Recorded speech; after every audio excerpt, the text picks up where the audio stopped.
The Knicks are filing a protest with the NBA to dispute the 105-103 loss to the Rockets. That was on Monday. Now remember, crew chief Ed Malloy said right after the game that it was an incorrect call that was made. So, Perk, do you think this gets reversed? It should. I mean, the evidence is there. He admitted, right? He had the wire on him. He went into the room and admitted that they got it wrong. Why shouldn't it be? It will not be reversed. I think should and will are two different things. It's only happened 6 times in NBA. You want to bet?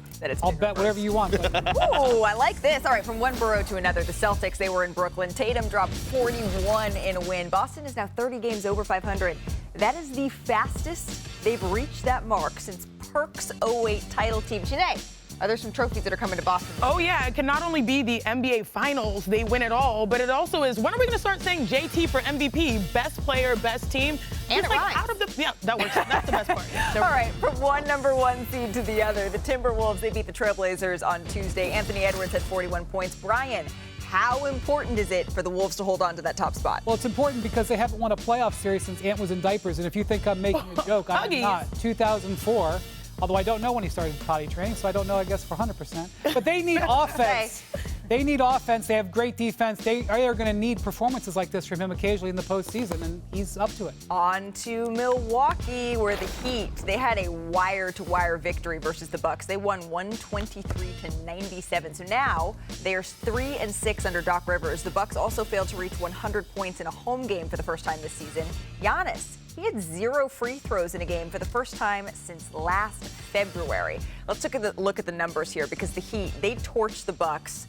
Their 26-point win gives the Bucks their worst home loss of the season. Doc Rivers has coached the Bucks for 9 games, right? 2 of their 3 20-point losses have come since he took over here. So, Perk, you said that the Bucks game against the Denver Nuggets, that was on Monday, that was a must-win game, and they did win, right? For their locker room. And then they got waxed by the Miami Heat. Yeah. So is this just one game? Is this something? Is it nothing? Oh, it's everything. They're pretenders. That's what you're asking me, if they're contenders or pretenders. They're pretenders. And here's why. I look at a young team in Minnesota, and I watch them go into Crypto.com arena, and they they gave the Clippers a spanking, okay? And then they traveled and went to Portland on the back-to-back, and they went and got a dub, handled their business in great fashion. This same situation with Milwaukee, you get a great win against the Denver Nuggets. You don't have to travel. You stay at home, and all of a sudden Miami Heat come in there with no Jimmy Butler, and they smack you on your home court. It's a mentality. It's a mentality. You know that these back-to-backs are coming up.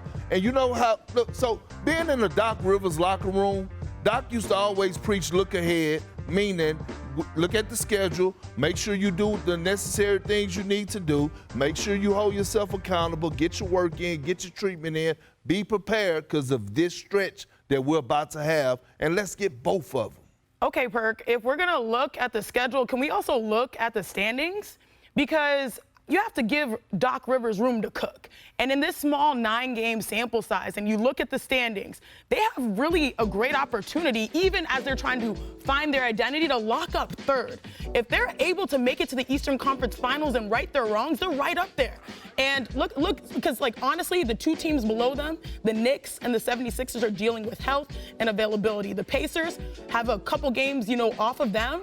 And so they're pretty much firmly locked into this 2 or 3 best or worst case scenario. And in Doc Rivers' short tenure, I looked it up. They're 10th in defense, and they're the best fast break defense in the NBA. Don't you know Coach Rivers coaches defense? So it's going to take a little while for them to really find their form. But if they're able to make it to the Eastern Conference Finals, you're not a pretender, you're a contender. See, this is the thing, right? Doc is an offensive genius, okay? He always have somebody on the sideline that's going to be his defensive coordinator, okay? So this is a teacher moment. I'm giving you free game. See, when we was in Boston, he was the offensive coordinator. Tibbs ran the defense. That's why we were so good. He hired Coach Dave Yeager. We know his resume when he was with Marc Gasol and Zach Randolph with the Memphis Grizzlies. Sinead, they were number 2 in the Eastern Conference when they fired their coach. Like, the standards with the Milwaukee Bucks and actually watching the game and seeing the eye test and their mentality. Well, isn't that why they got Bev, though? Yeah, but to hold them accountable defensively. But what I'm saying and you is, did say here you on the show don't go from here to here overnight. And I gave you an example of a young team that's trying to prove themselves, that are proving themselves in the Minnesota Timberwolves. It's a mentality that you have to have. You can go back to the Golden State Warrior days, right, when they were winning championships.